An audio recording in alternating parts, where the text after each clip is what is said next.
A margarita. But Christy and I are well lubricated for this episode. We are. I had a margarita at the movie. She went to go see Wicked for Good. I It had was good. already seen it and cried a lot. Did you cry a lot or not at all? I didn't cry at all. That Cheers. last song got me. Cheers. I was also drinking a lot of wine. And it was nighttime. Yeah. Those are two ways to get me emotionally unbalanced, is if it's nighttime and there's wine. I mean, also, I think if it had been like the first time I'd heard that song. And that was the thing. And it was for you. Yeah, and I think with Stuart the whole time, he just was watching me every time something would happen. And then as soon as they like said who, I won't give too many, Elphaba's dad was, I said, that wasn't even, he was like, oh, and I was like, no. Did you not hear Christy and I's episode? I know. They did, like, having not seen or heard any of it, I was like, that's not even a spoiler. Like, I genuinely forgot that was supposed to still be revealed. Like, I thought that was just like widely known. Well, because it was. It was. If you listen to that scene it's hard too, because again, it's like how many people know, like, are familiar with it already and how many aren't, you know? So it's like, it's new for some people, it's not new for other people. So yeah, I don't think it's a gap in the thing. It's like when I tell people I've never seen or read Harry Potter and they look at me like I'm an alien person, and I'm like, look, we all have gaps. Like, we do all have gaps. And like, I've never the seen gaps Star Wars. For me are like deep and cavernous. Like, they're nothing. Again, I've never seen Star Wars. You've never seen Game of Thrones, which is a real. I've never seen Game of Thrones. That was a cultural zeitgeist that you just missed. I didn't miss it. I intentionally was like, no. I watched 6 episodes and I decided that it was not for me. So you didn't miss it.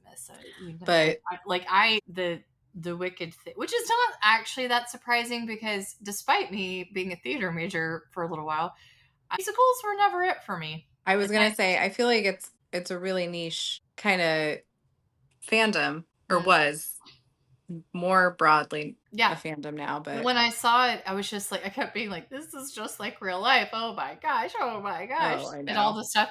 And then, I knew that the things were going to turn into the 3. Never got to see who Dorothy was, which I was actually kind of looking forward to seeing who they cast for. I was thinking about this a lot, because there were 2 things that struck me. One was that I had not heard any spoilers about who Dorothy was, because when the first movie came out, everybody was speculating about who was going to play Dorothy. I had heard that a certain Disney person was going to be. And then I hadn't heard anything after this one. Like, I was like, wow, I'm surprised I didn't get, like, accidentally stumble across who. And then apparently it was no one, which I actually appreciated. I was kind of like, good, like, I don't want to bring in a new. What they already did with the other 3. Like, I mean, they're not new, but they're newish. Like, I mean, like with the Tin Man and the Scarecrow. Part of the story, like who they are. Well, yeah, but who Dorothy is played by is not really part of the story. Like, well, no, but she could have had she was just a shadow. She could have had a body, I guess. I mean, it was mostly ankles and a shadow. Correct. It's all about female empowerment and all this, but we don't see. All we see is a little cutout of Dorothy. Like, it's like cartoon. All the women matter a lot except for you. Except for Dorothy. You don't actually matter that much. Yeah. That. And Spirit was like, well, it wasn't her story. And I was like, well, if it wasn't her story, then why are we talking about some of the other things that were a part of her story, but we're not talking about her? I don't know. It was artistic choice. That was fine. Yeah. It didn't bother me too much. But yeah. So it was, but I cried because there was just something about it that I was like. I mean, it's a very, like, that song. I'm assuming we're talking about the same song, but we'll go ahead and name the song, because song names are not spoilers. Good? Yeah. For good. Have been changed. Yes. It is a great song. I mean, one of my all-time favorite songs from a musical, and it is very emotional. And yeah, I think you should have gone for wine and not tequila. Should have gone for wine. Had a margarita, so you're in party mode. I was in cry alone in my room. I was like, why? Oh God, their friendship is so special. I mean, I do remember when my friend and I saw So here at first, by the way, people who are like, she wears so much black, she doesn't have a pink martini glass. Just know, I truly am Galinda. I'm over here weeping like a child in the corner. Listeners, Chris- my martini glass is pink and It's pink. sparkly. It's pink and It's sparkly. pink and Let it sparkly. be known that when Christy was looking for some kind of article of clothing for me when we were AAR, she goes, "It's all black." She I couldn't said find anything specifically, because I everything can't was see just into your suitcase. It's like a black hole because everything inside of it is black. like I would say like my heart, but clearly based on But this clearly conversation, that's not we know that true. that's not true. No, because I'm the one whose nickname was Darkheart for all of college. So, but Well, today we're not going to talk about Wicked. We no, actually didn't talk about what we were going to talk about. No, we did a little bit. we Um, just jumped on we made immediately. But we're French. drinking Is it 79? 75. We're drinking 70? French 75s. Close. Stuart made mine, so there's some flair. I have my Um, Mrs. Gibb glass, which, by the way, is a not person. I Person doesn't exist. was gonna say it's not even his mom. No, she is. She kept her name. She is. Oh, Well, okay. but she's not, I guess, Mrs. She's now, not but Mrs. But I mean, she no, could if she wanted to go by Mrs. You know what? Female Empowerment Day. Allie can do anything. She's You not can like do. Dorothy. She's not a cutout She of has a whole body. She has a whole body. She can do whatever she wants. I guess my sister-in-law is Mrs. Gibb. Oh, there you go. There Yeah. you go. Okay. So, okay. So this human does exist, but is not in current It's not you. possession of the glass. I kept my name. Do you feel like you could go by Mrs. Robinson? I mean, I get called that a whole lot. I I mean that's I get called Mrs. Whaley a whole lot and it's just Yeah. incorrect in many ways. But So do I think I could? like is that In what properly? world Yeah, because do you're I? married and Robinson is still your last name, so you Yeah. could still be Mrs. Robinson. I Okay. I was technically just am. working through that in my head Yeah. Whoa. Well, I can out tell loud. you, like when everyone you were there at the AAR when we were trying to get the room. Did you not hear me getting sang to? Or was it so This year? maybe it I was wasn't. not with you when you got the room this year because It was a guy. Anyway, started singing Mrs. Robinson. that's amazing. It's a whole it's a whole I can and imagine. the Yeah. delight that they get because they in what world I can't imagine because there's nothing new under the sun that No. they think that they're the first person to Oh, sing and here's to you, Mrs. Robinson to me. We've have yeah. so many copyright infringements on this episode. Oh, so many. We've sang now 2 whole songs. No, they're under 10 seconds, it's fine. I knew a guy Did you in see that our college. WWE thing got taken down from beer camp because of WWE?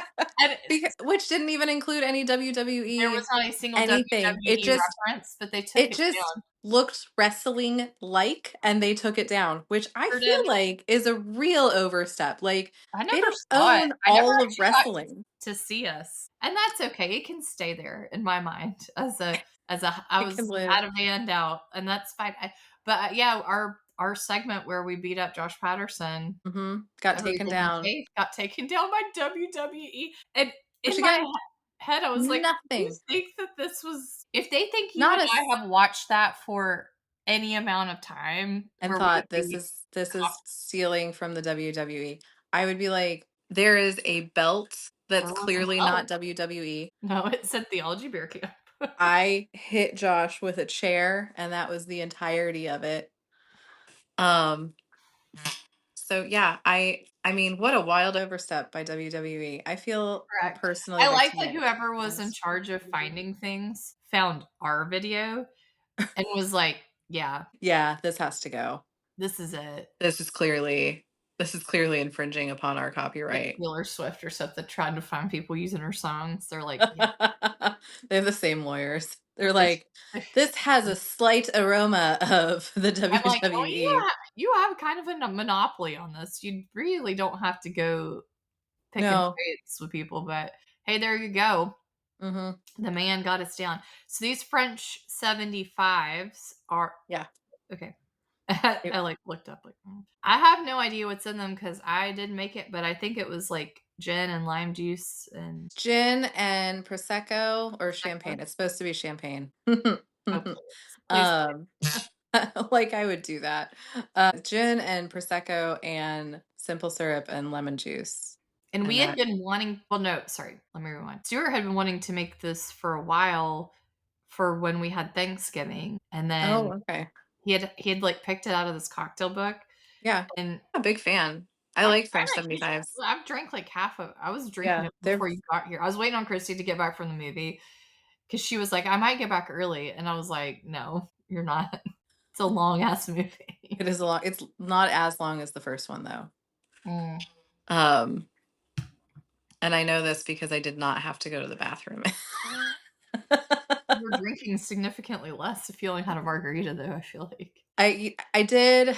I drank less, and I also kind of paced myself because the first movie I remember, well, we had my friend and I had gotten a bottle of wine between us, and um, we were like just having a good old time, and I didn't really think through what I was doing.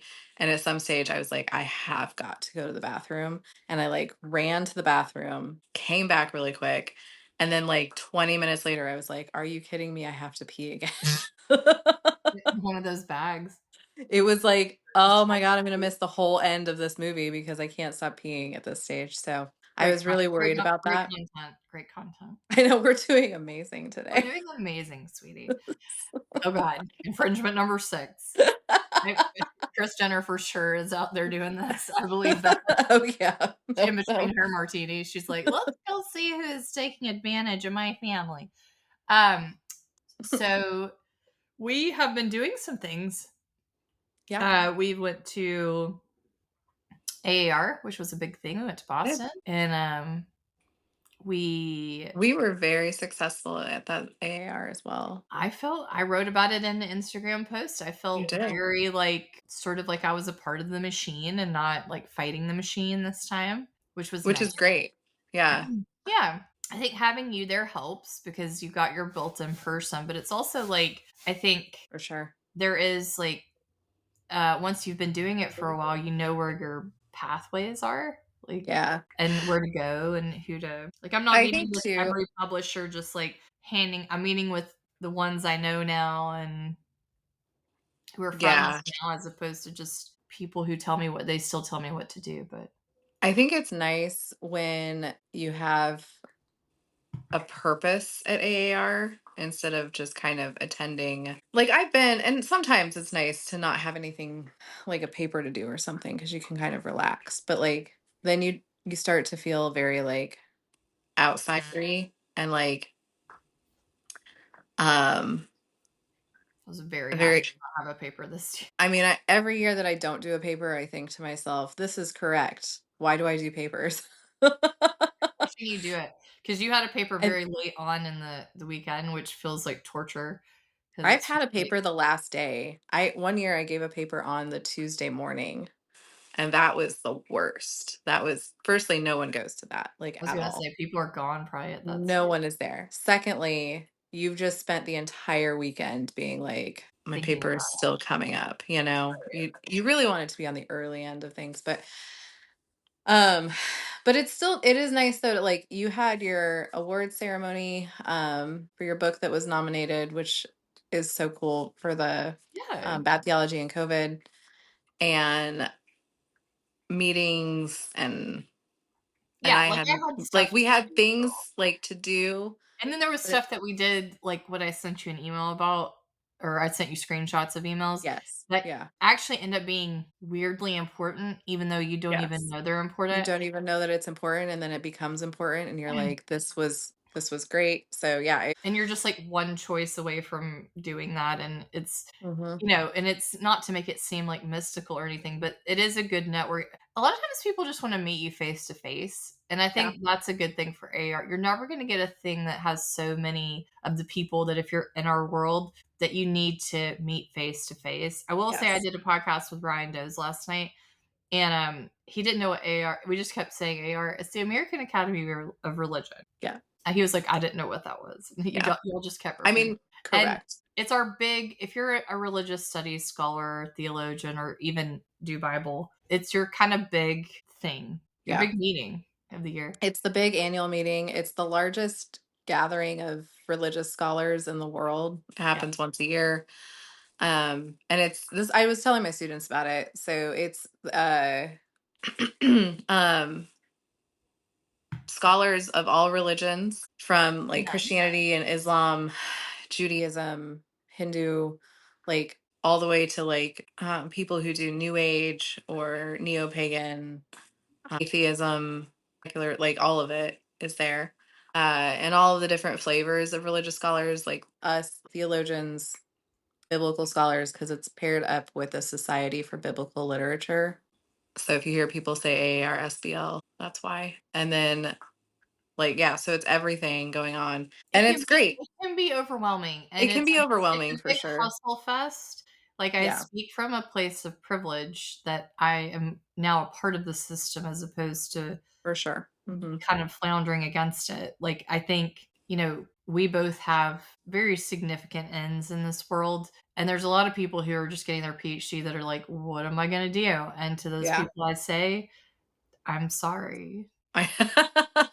Well, I'm We'll retire at some some stage. stage, but I wouldn't even say I'm sorry. I would just say like come with us because this is something you and I both, and I know we've talked about this on the podcast before, but um the way you get the ends is by becoming friends with just like a person wwho can introduce True. you to people. So like you don't even have to be friends with Chrissy everybody. befriended like two people that I thought were her friends from way back. No, they were brand new friends that I met at Club Who Wabash. I sure don't know what their real names are, but in my head, their You names don't are know? Oklahoma and Appalachia, Uh-huh. and for various reasons. And shout out to And them because they were great.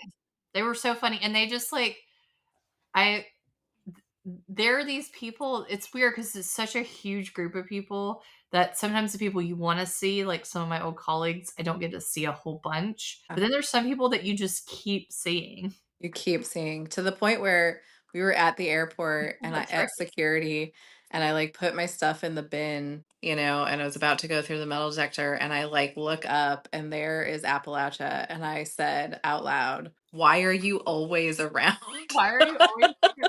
And then he goes, "Well, I'm And flying to Charlotte." And I went, on the same plane as "On Leah. the same Yeah. plane as me." So, yeah, and like that's the thing is that once you've made friends with somebody, and multiple people is helpful, but like you can get introduced to other people and then, you start to build a network and that building of the network helps to navigate AR. It helps obviously with like job applications and stuff, getting books published, etc. But like it doesn't have to be such a daunting I don't task. know.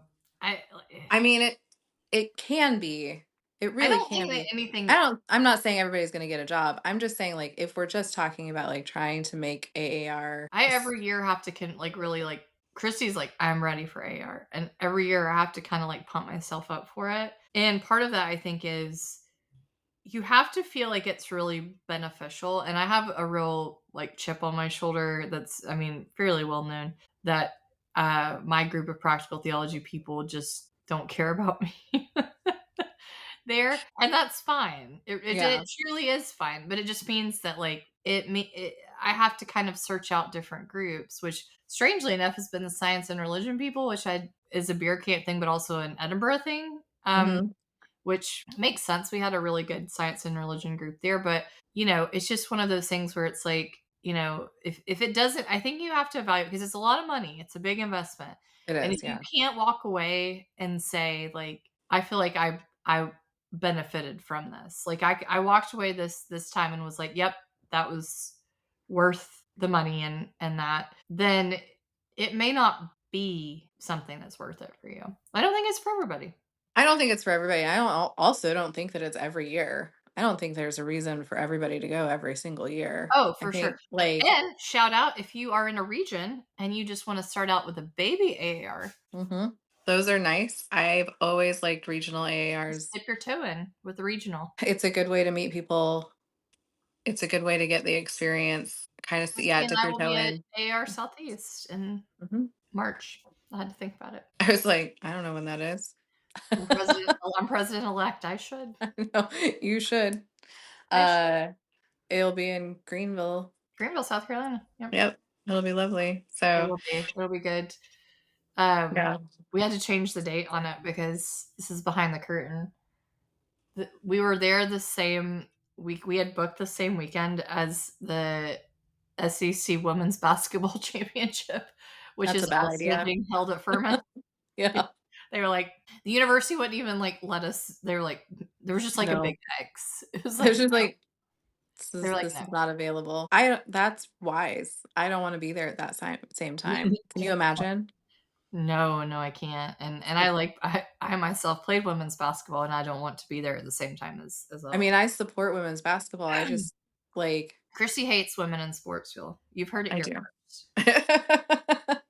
I only watch male-dominated adventure. Adventure. Well, also, I mean, you say that, but I mean, it's kind of true. I do primarily watch well, I was because I gonna say, primarily watch football. I mean, this is I'm really kind of a one sport person, but, okay. yeah. So while we were at AAR, Christy, I got well, I was sick when I started, and I get sick Yes. kind of the same time every year. And it's annoying because I remembered having to leave Wicked, the first one, because I was coughing.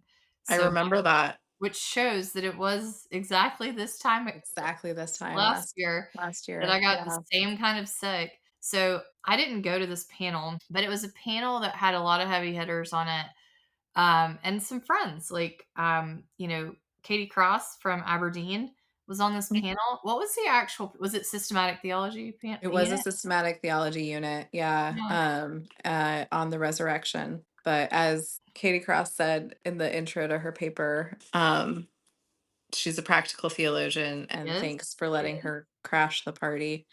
Well, Um gosh, who could think of anything practical about hope and the resurrection? I mean, I nothing, did nothing appreciate, to see though, here. Nothing to see here.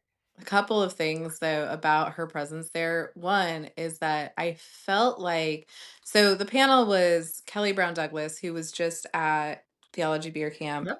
um, uh, Katie Cross, Ian McFarland, who teaches at Emory. Yes, Emory.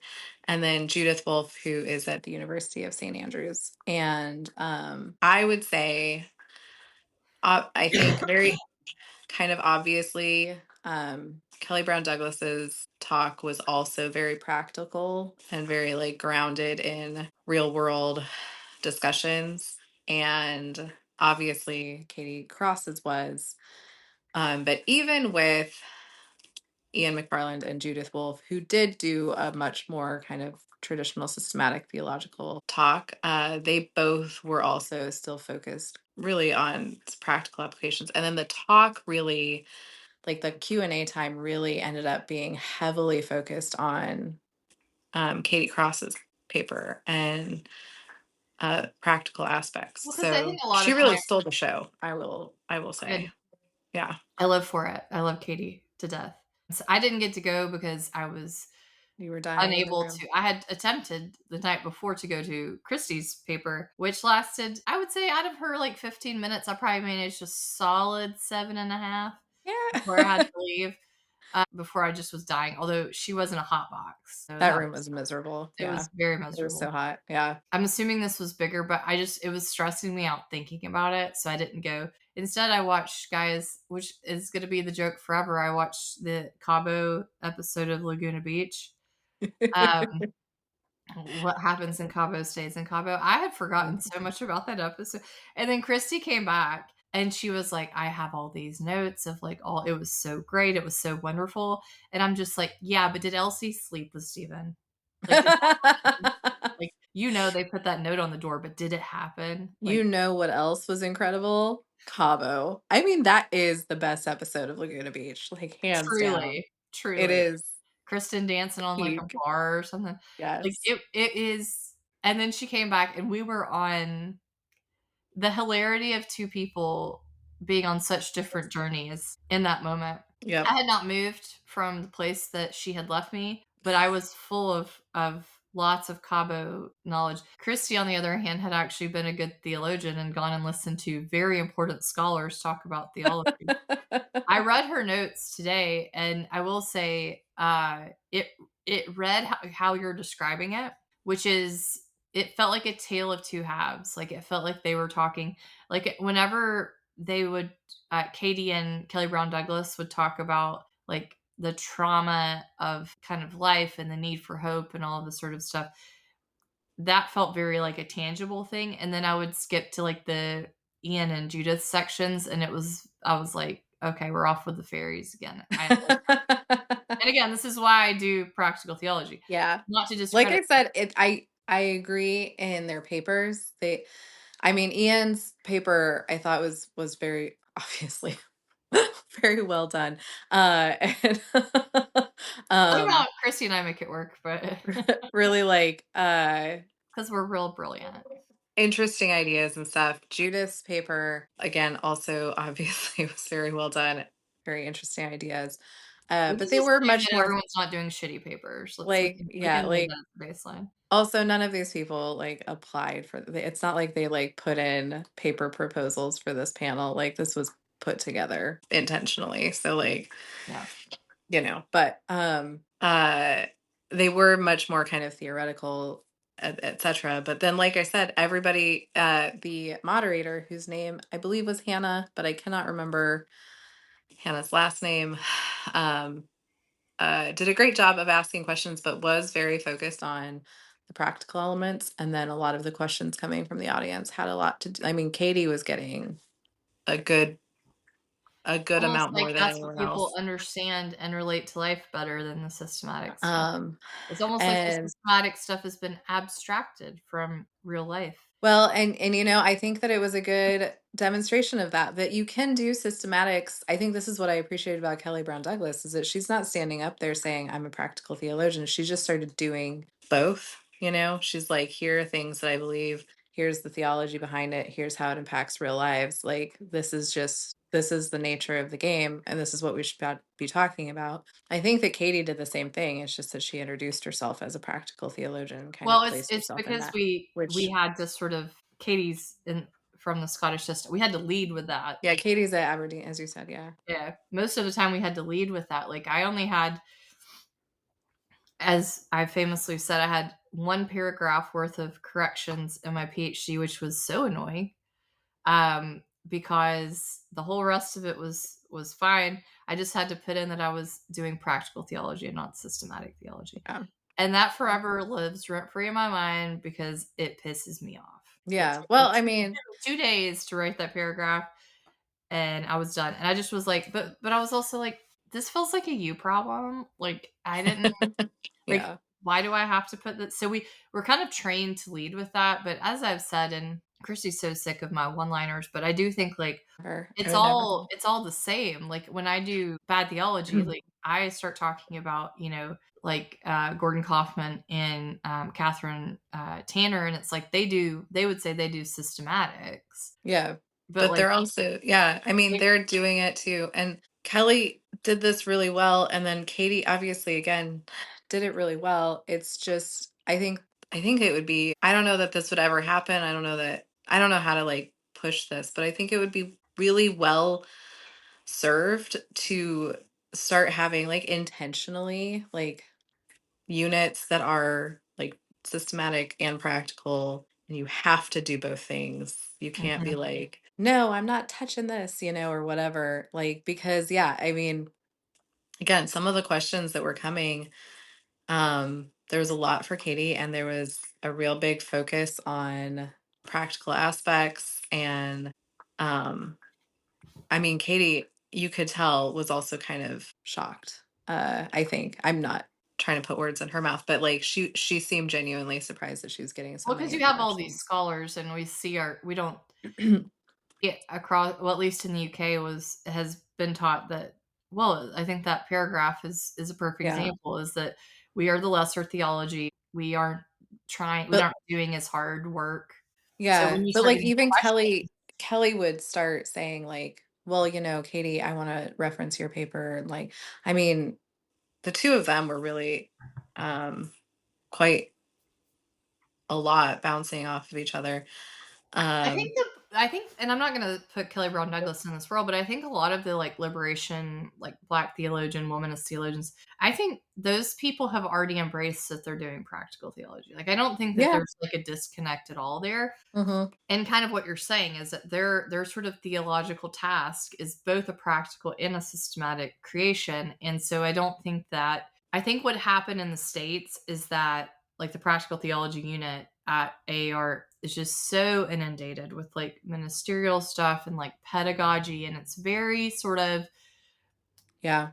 apparently my new favorite phrase is trad wife, and I'm going to go with the trad wife thing. It's very you know, what do you call it? Not derivative, but it's just making it very small and sort of Hmm. insignificant. Like I will say it all the time and it will not endear them to me. But I think that they're missing a trick because we're I think losing they are too. the liberation people who are doing all this cool stuff, who Hmm. do practical theology just as as they live. Like to them, Yeah. theology can't be practical because then what's the point? You know? Yeah, I mean, it has to, it's the kind of famous, like, just are you doing from below or from above theology? Mm, Liberation tends to do, which by that, I mean, are we looking at it from human lives, from, from below being the earth or from above being heaven? So, like, when I'm thinking about my theology of Christ, am I always coming at it from a God first stance or am I coming at it from a human first stance? Traditionally, liberation theology is always done from below, but I think that there's a good amount of, especially what I've been hearing from this panel and others, of trying to understand how the from below and from above don't actually need to be separated this way. And like we need to be able to have these conversations like this one, which so a kind of quick, I guess, overview is the again the yes, question was please. what can a doctrine of revelation is not correct, resurrection, Yeah, yeah, it what is. can a doctrine of resurrection do for us in this current time? And that has a lot to do with the idea of hope. One of the things that was mentioned prior, Hannah mentioned this in the beginning, that are the traditional liberation theologies too optimistic or too focused on this notion of hope, too focused on an idea that like we're getting better or something like that. And obviously, in our present day, we are struggling with a lot of pessimism Mm, and despair because things are getting worse, right? Like we are watching the world continue to get worse. And so conversations about hope feel unrealistic or Pollyanna or what have you. And that was kind of the initial starting point. And then Kelly Brown Douglas was talking quite a lot about Black theology, but in particular, and I know this more from Katie Cannon and mm. studying her, but a look at the ways that people who were enslaved. I'm so jealous that Stuart brings you new drinks, just as a side note, because mine is not being Penny hasn't learned how to make a drink We yet, talked okay? about getting Penny to not to compare Stuart to Penny, but we have talked about wanting Penny to be a part of this process. I need Penny to learn how to mix a cocktail. We need Um, Penny to learn to do so many things. something other than sleep. Hmm. And bark. Homework, yeah. And look fancy. But gosh, I lost my so enslaved peoples, especially during chattel slavery, which they use the words chattel slavery really specifically in womanist theology, especially in reference to like how horrible slavery was in the States. The idea is that even as even as people were enslaved and were, like Kelly said at one stage, there's enslaved peoples whose first breath and last breath and all of their breaths were in slavery, and they never took a free breath in their lives, but they still fought for hope and they still fought for Mm, freedom.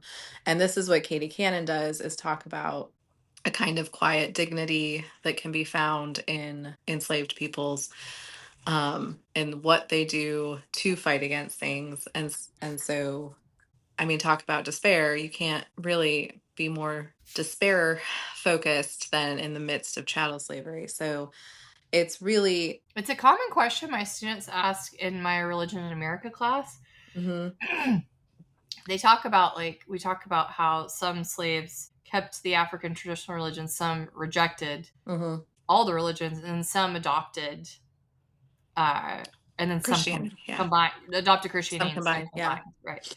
yeah. And my students are always so perplexed about the adoption of Christianity and Yeah, why that would be a thing, because it's the slave owner's religion. And I said, never underestimate the power of hope. Like, if you got a the power message of of hope hope. and the power of honestly, and I know this is gonna sound a little bit um ultra devout, but like the power of the story of Christ. I mean, yes, it gets twisted and white theology can be incredibly damaging.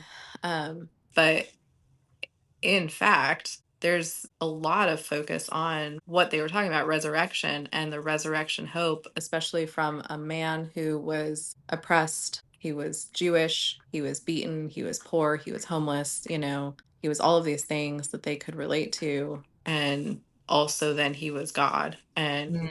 resurrected, and so seeing God's side so intently with the oppressed is, I think, an incredibly powerful thing for people who are oppressed. I'm not making this up, this is what they're saying, right? Mm. So Mhm. um so yeah, she was talking about that, and then Katie was talking about a specific instance in Glasgow.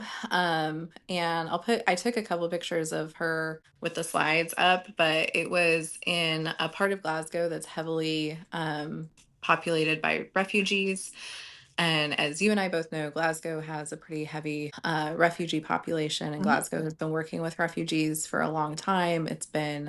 There's a big movement there. The Refugee. refugees, Yep. and Ouija so is a fun little pet name for Glaswegians, Glaswegians, yeah. and so they call them refugees to say, like, they're a part of our community already. They're Yeah, one it's of like us it's already. a really sweet, It's inclusive very kind sweet. of. So there was and this was, I want to say, during 2020, during the pandemic, but I'm not 100%. It might have been shortly after, that the police came to arrest a couple of refugees in this neighborhood, and the whole neighborhood kind of descended upon them, protesting, holding up quickly Oh, made yeah, you showed me signs. that, the car with all the. Yeah, and like I said, I'll put a picture up of Yeah, the yeah, car, yeah. but like it's the cop car is completely surrounded by the neighbors, and after Mm, 8 hours they finally let the two men go. And so wow. she was talking about this idea of, like, in the face of, again, despair and these horrible, that people can rise up and fight for hope, which is also what Kelly was talking about, this idea of fighting for hope and making kind of actions toward hope, which I also thought was a pretty heavy theme in Wicked. And like, Mhm. like, what kinds of movements and behaviors are we doing specifically with hope, even if they don't seem super logical?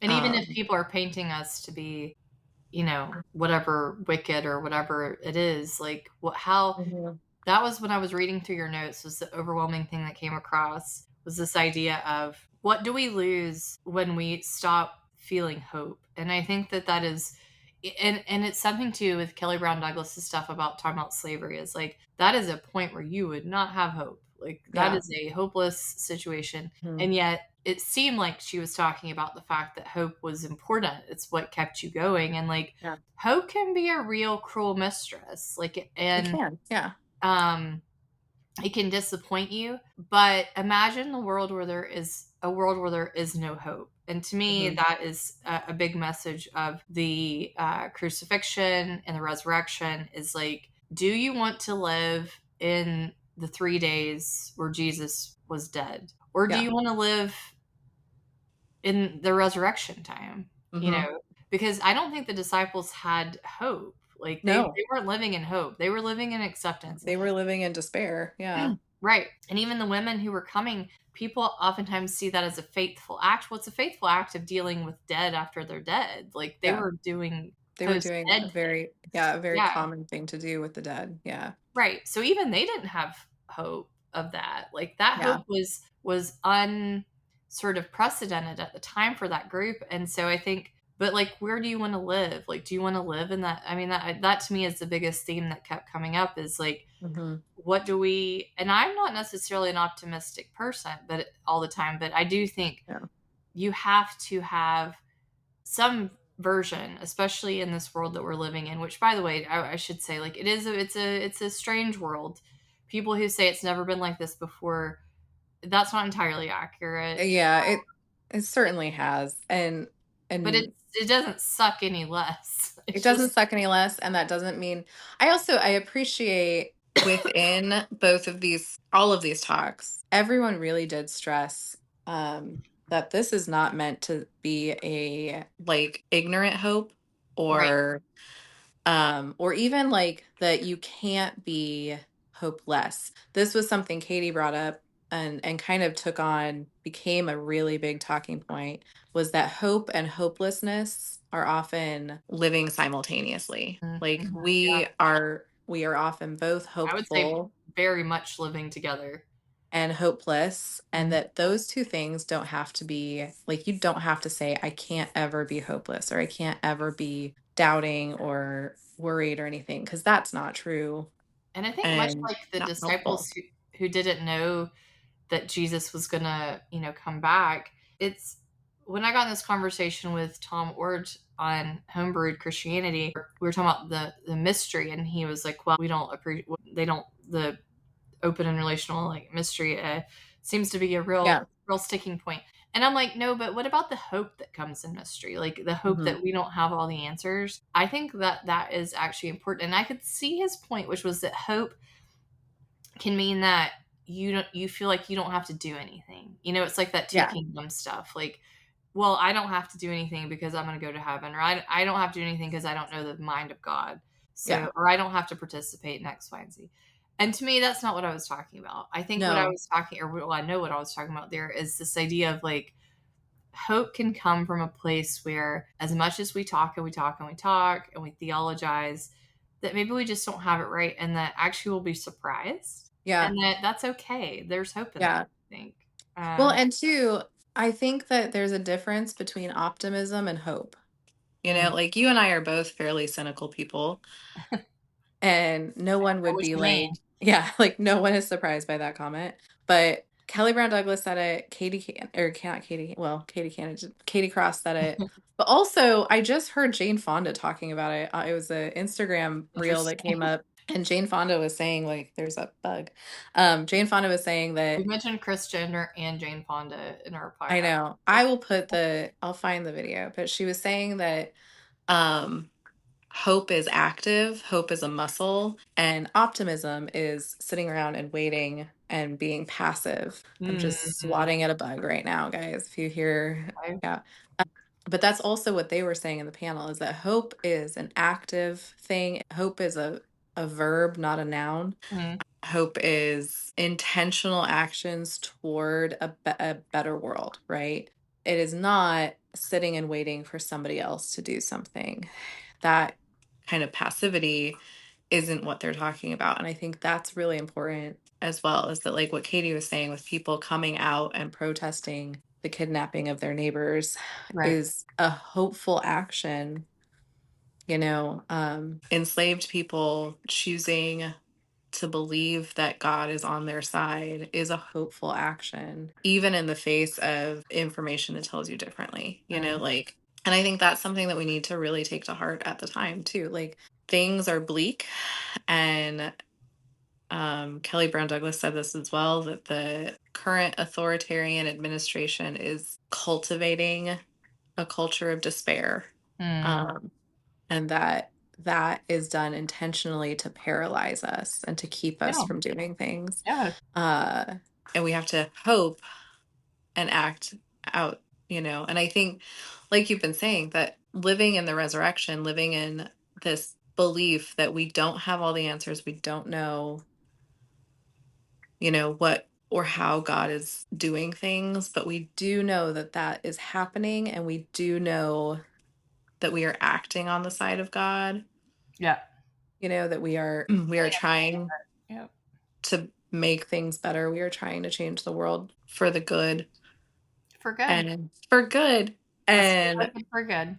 um it's a circular conversation, that's really what like a practical doctrine of the resurrection is about. It's about this miraculous, illogical action of God to say that death and despair do not have the last word. That's right. But And the idea too that mystery can exist when no one knew that that was the thing that was going to happen. Of course, God is bigger than us. Like, what do you mean? yeah. Like, um, but I think too, in Charlotte, especially, I was very uplifted because we had a lot of ice raids of Hmm. late, and they were here for a bit, and it was it was just sad. Yeah. All the videos that were coming out were sad. They were inhumane. They were not humane. They were not Christian by any stretch of the Oh no. imagination. But No. I will say, much like the Glasgow people, like there was people who were coming out, and like there were people who were getting arrested because they were warning people, and like Hmm. it felt like the community coming together in a kind of hopeful sort of mentality. Hmm.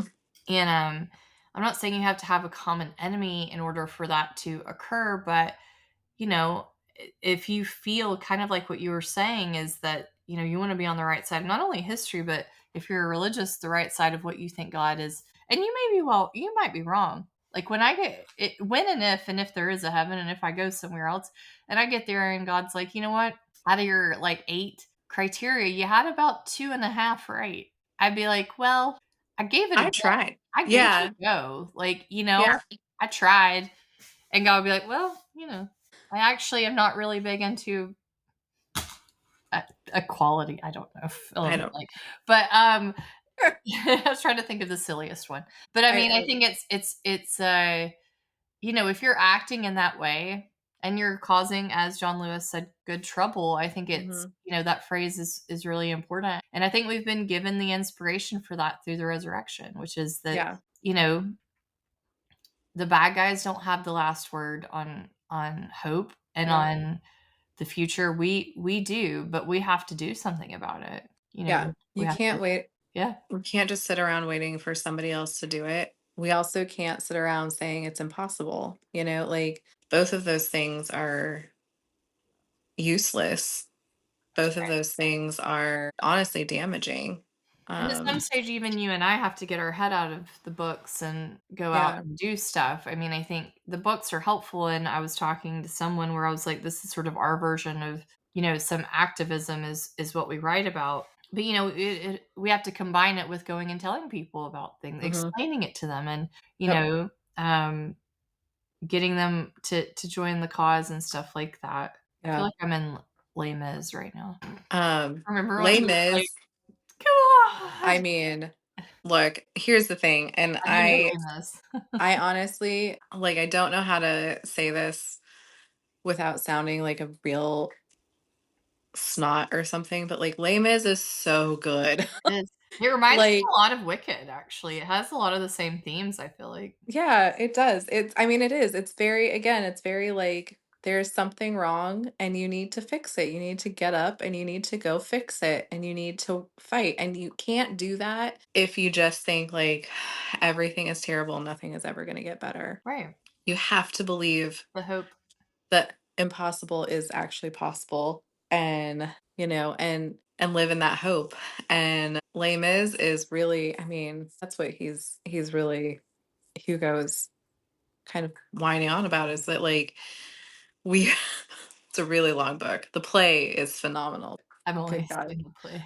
uh you can, if you need to know about the Paris sewer system, have a I'm good. read. I hear you. But like it's about living in a state of saying like things can be better, and I'm going to intentionally behave with that belief. I'm going to believe that things can get better. I'm going to believe that God is interacting with the world, and that through me or through other people or through divine miraculous events, what have you, it doesn't matter. It's just that there's this hope that we can bend that arc towards justice. Mhm. It's not going to do it on its own. Things just don't, like, It's when when Alphaba, this is wicked for good, but when Alphaba is like being like, I'm trying to help you, I'm trying to do this. She's trying to do all this stuff for the animals, and they're mhm, all like running underground to yeah, hide. And you get it. Like you get why yeah, they are, you get but it, but but you're you're also but she's like, just sitting there no. being like, I need you to help me with this. Yeah. Like, I also so this song is not it's not an original to the musical, but it is was added in about home oh and yeah. loving home and all of that. It really did give me a kind of like we do have to fight for the thing that we love instead of just abandoning it, Yeah. and And again, whether sometimes you don't have that's the privilege to do that because of right. your status. Yeah. But if you do, you should be If fighting you do, for it. you should be fighting for it, which I think was the difference between her and some of the animals too. Yeah, they Like felt like they didn't have the privilege to do they that. didn't have Yeah. that privilege. They Mm, needed to stay safe, but she could go and do she something, could, yep. And to be fair too, the monkeys also could. They are flying monkeys. They can do some damage. Like, I wonder if they're still as mad at her about that now, the wing thing. I think they forgave her. I think they did too. I'm just saying, like, I wonder if Oh, they learned to, like, actually oh, if they're like, okay, like, now the wings are nice. they're kinda cool, like, We're kind of excited about it. I mm. don't. Yeah, that's a good question.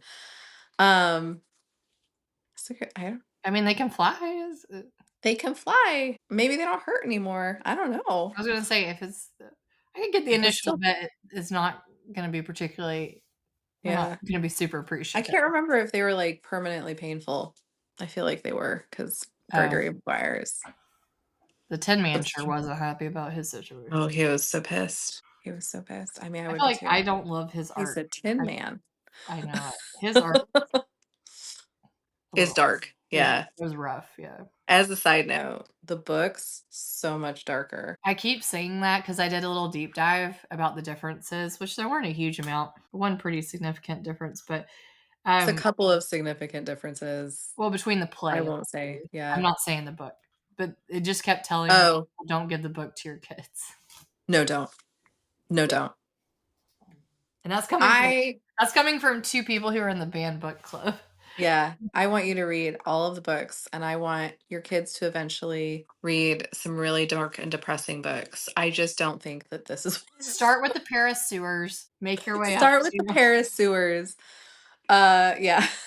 and then get your way through to Wicked, apparently. Um, Well, it sounded like a yeah, great panel. I mean, I like I said, you know, it's a you real missed out shame. on Cabo, but I whatever. missed out on Cabo. It's a real shame that it's not publicly available. I would love for people.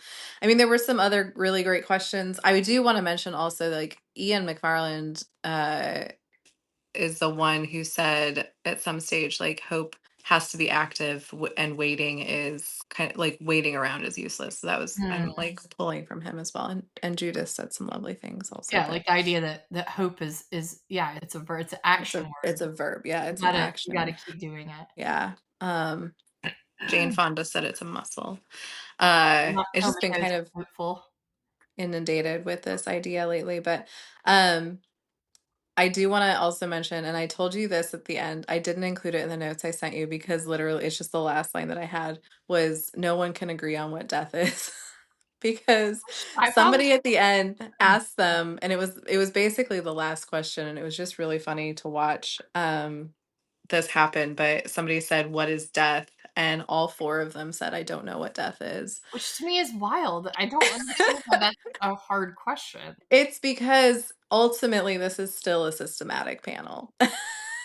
Yes, Like, but, like, there's been we books all know what it means to die, like, physically, but we're talking, like, existentially, what yeah, is because death, they don't you know? know.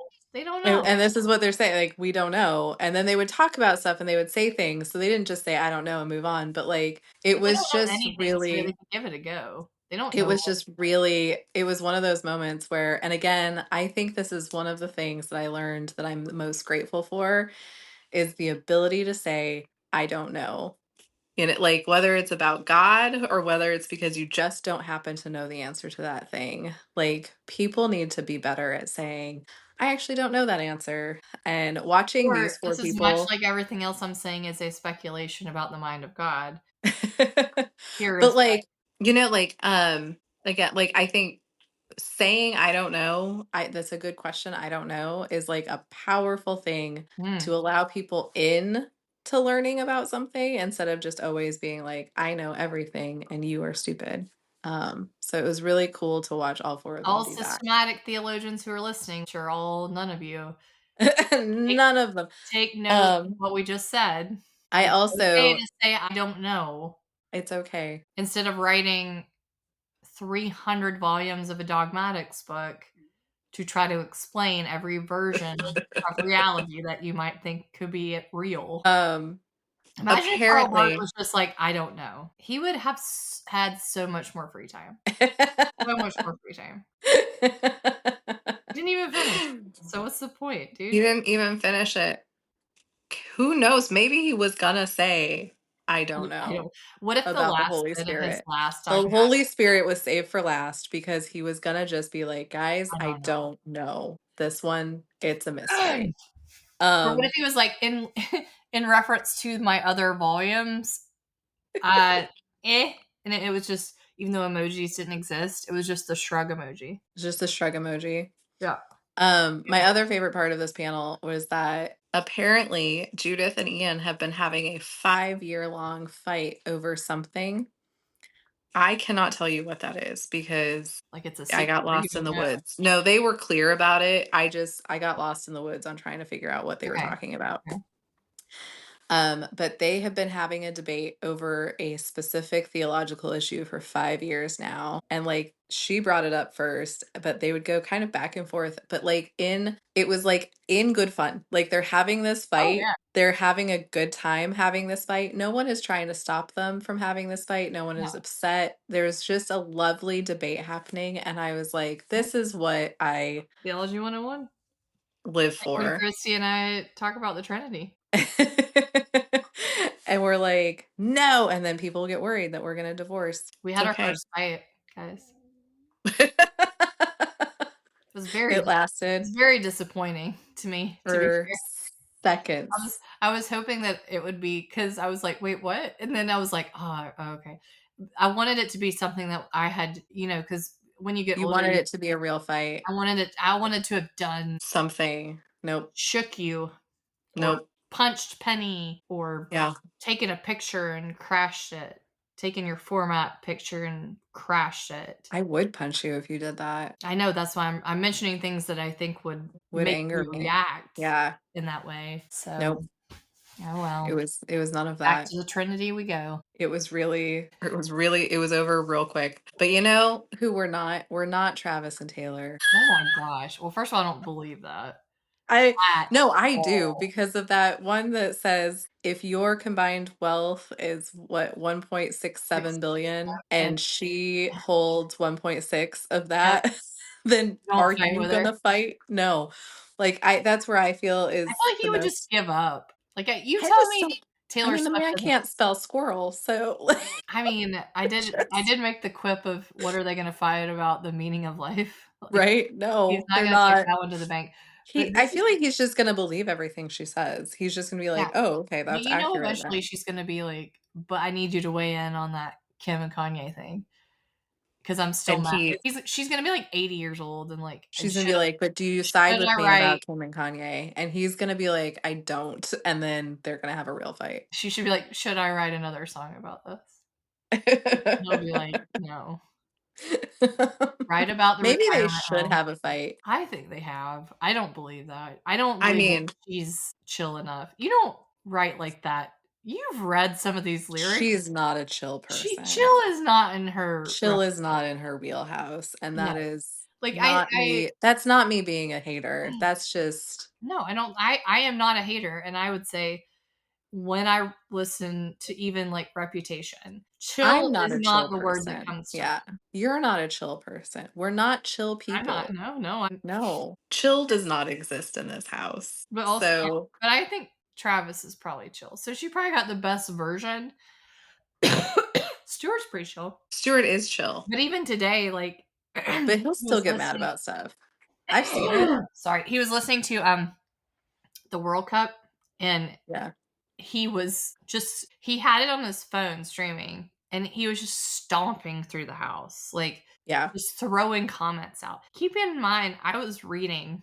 I had no idea what he was talking about. Like he just was like, Rawr. He's World Cup. Tyrannosaurus Rexing around the He house. was just T-Rexing. And I have to say, like, people who live with people who do that all the time, I'm sorry, because it's very, concerning. He doesn't do it all the time. So when he's No. like T-Rexing, around the house, I'm like, my brother in Christ, what is happening to you right now? And he was like, they gave Donald Trump the Peace Prize of FIFA. And then I love that I'm Which is making him Southern, which is not true. But, and then I'm like, well, why are you still watching it? Just don't watch it. Well, Scotland's got, I gotta see where Scotland's gonna, because Scotland got into the World Cup for the first Scotland's in the time, which World is a Cup. I know. real sad I have so coincidence. many questions about this Peace Prize. Why is football giving a Peace Prize, firstly? FIFA is Much like I don't hella corrupt.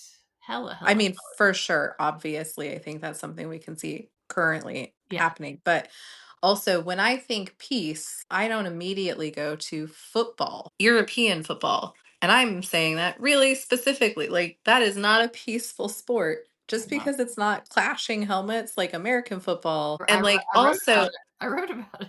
I mean, you wrote about it. Yeah. What business do they have giving out peace prizes? That's insane. I think the answer is They they don't. They don't. They should stop. it's a made up price. It's a made up thing. It's a made up. It's like we've all just accepted the fact that Michelin Tires now awards what best restaurants exist, and that's also crazy. What? I was today years old. Did you not know that? I know The Michelin. I Michelin didn't know. stars that you get at restaurants are the tire company. It's the tire company. I am shook. I know. I know. But like we've accepted it, we've moved on because it's been going on for so I'm many not moved years. on. I'm still on You've top not of the moved on. mountain. But, like, Wow. it's the same level of, Okay. like, what does not belong together here?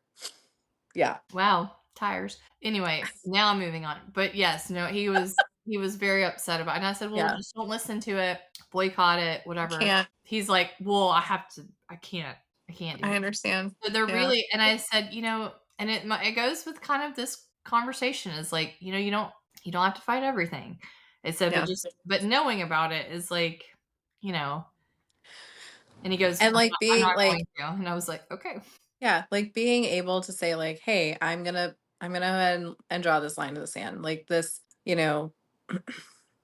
I'm not going to do this or I am going to do this. I want to make sure that I'm making ethical choices in my life, not on the big scale, but on the little scale because if you're not doing the small stuff, you're never going to do the big things. That doesn't mean giving up everything. We're right, not trying to replace be oppressed, right? Like I'm right. not going to like quit my job and be homeless so that I can not have any unethical consumption. Penny's very happy about that situation. Penny would die immediately. Penny, even though you're in Florida, Especially because we're in Florida. would die There's immediately. so much here that will You're like, eat her. here are the blankets. I can't hide underneath them. Why am I not cozy all of Why the am I not time? cozy? One of We my are main, the we Life are of Pets, cozy that people, but pet like is a diversion, Life of Pets, where they show what they're thinking. I want to know what Penny's Life of Pet moment was when she was not before the rescue, like when she was out in whatever world she was in. I know. It's so unreal to me that she ever was in a field. But I have, like I said, I I want know. to know. I know that they're telling me what happened, but like this dog existing in the outdoors is the most wild concept. Um, I so just that can't picture it. I can't either, and we'll never know. But I We'll would never just love know. to see it. Uh, Again, it's a mystery. it's a mystery. We're a Oh no, Christy, nothing's a mystery. Don't be silly. I used to think in church that that this is the Baptist coming out is that if I thought something that there would be a bubble that comes out of my Oh, head, that's so cute. Yeah. like a thought bubble. Yeah. It is cute, except it only occurred in my thinking when I was thinking something terrible. For sure, yeah. So I thought that, like, the minister and my grandma would be able to see, like, this thought bubble Yeah. of just, like, a eggplant emoji or something, which they wouldn't have known what that was by then, or fill in the blank. But my initial thought was, what if Penny had, like, just a thought bubble that popped up every once in a while so that you could see, like, what had happened in that field? I know. It probably would just be a It's picture of her yelling. just her going, yeah, no, that's entirely what it Well, was. she's This is scared. why they thought she was feral, is because she was just out there screaming. I get it. Um, Make me go outside in the winter, and I'm just gonna scream too, oh so my God. I get it. I saw the best ice video. Okay, anyway, we're getting diverted, but, like, We are um, that French 75 is French that French 85 75, is I, kicking. like, just desperately hope that Oh, upon the heaven or whatever happens, right? That somehow God will say, "Here is a little movie clip of Penny's life oh, pre," there you go. or like, "Here are baby pictures of Penny and my dog Lizzie that I had previously," because like things that I can't have that I want desperately are baby pictures of my rescue dogs. Like, You could I probably get want to your guy to do know. it if you wanted. No, it's not real. I don't. That's a line in the sand I have drawn. I did that to rage bait you, which is I know you a did. phrase that I've learned now. I'm very Just up recently. with the kid yeah, just recently. I'm very up with the kids now. I do rage watching. I am a PhD in rage watching things, Yeah, but I never knew about rage baiting. So rage baiting is hilarious. Okay, but I am gonna send you a video. I have to find it first, but I have to send you this video of a man. I think it was in Omaha. Him and his wife got dropped oh off my by the god. Uber, and he got dropped off on the street side, which is just ice, and they live on a hill. Oh, I thought And you so meant she ice like jumped. a corporation. You mean ice like ice. No, ice, like actual ice. Yeah. And she jumped onto the grass, so she like made it to the house, but he's just sliding down the hill. And I was laughing so hard, You and better like hope you never get crying. one of those jobs in places you wanna get them. It was so funny. I have to send it to you. But See? people, ice, funny ice videos, not the terrible ice, but like the natural existence of ice. Just say water, frozen water, Frozen water videos. not evil, evil people. Not evil ice, but frozen water ice videos are amongst my favorite things. I think they're so funny. Send us your favorite Send us your favorite frozen water videos, frozen water videos. please. Jeez, they ruin everything. On that note, I think we can On that say note, goodbye. yeah. All right. Thanks all. Thank We'll see you. you. We'll Theology see on you the soon. rocks. Oh my Thank you, God, we're Andrew. theology on the rocks. Look at, oh Jesus. This has been an It's episode. Christy and Leah. Bye. Love you.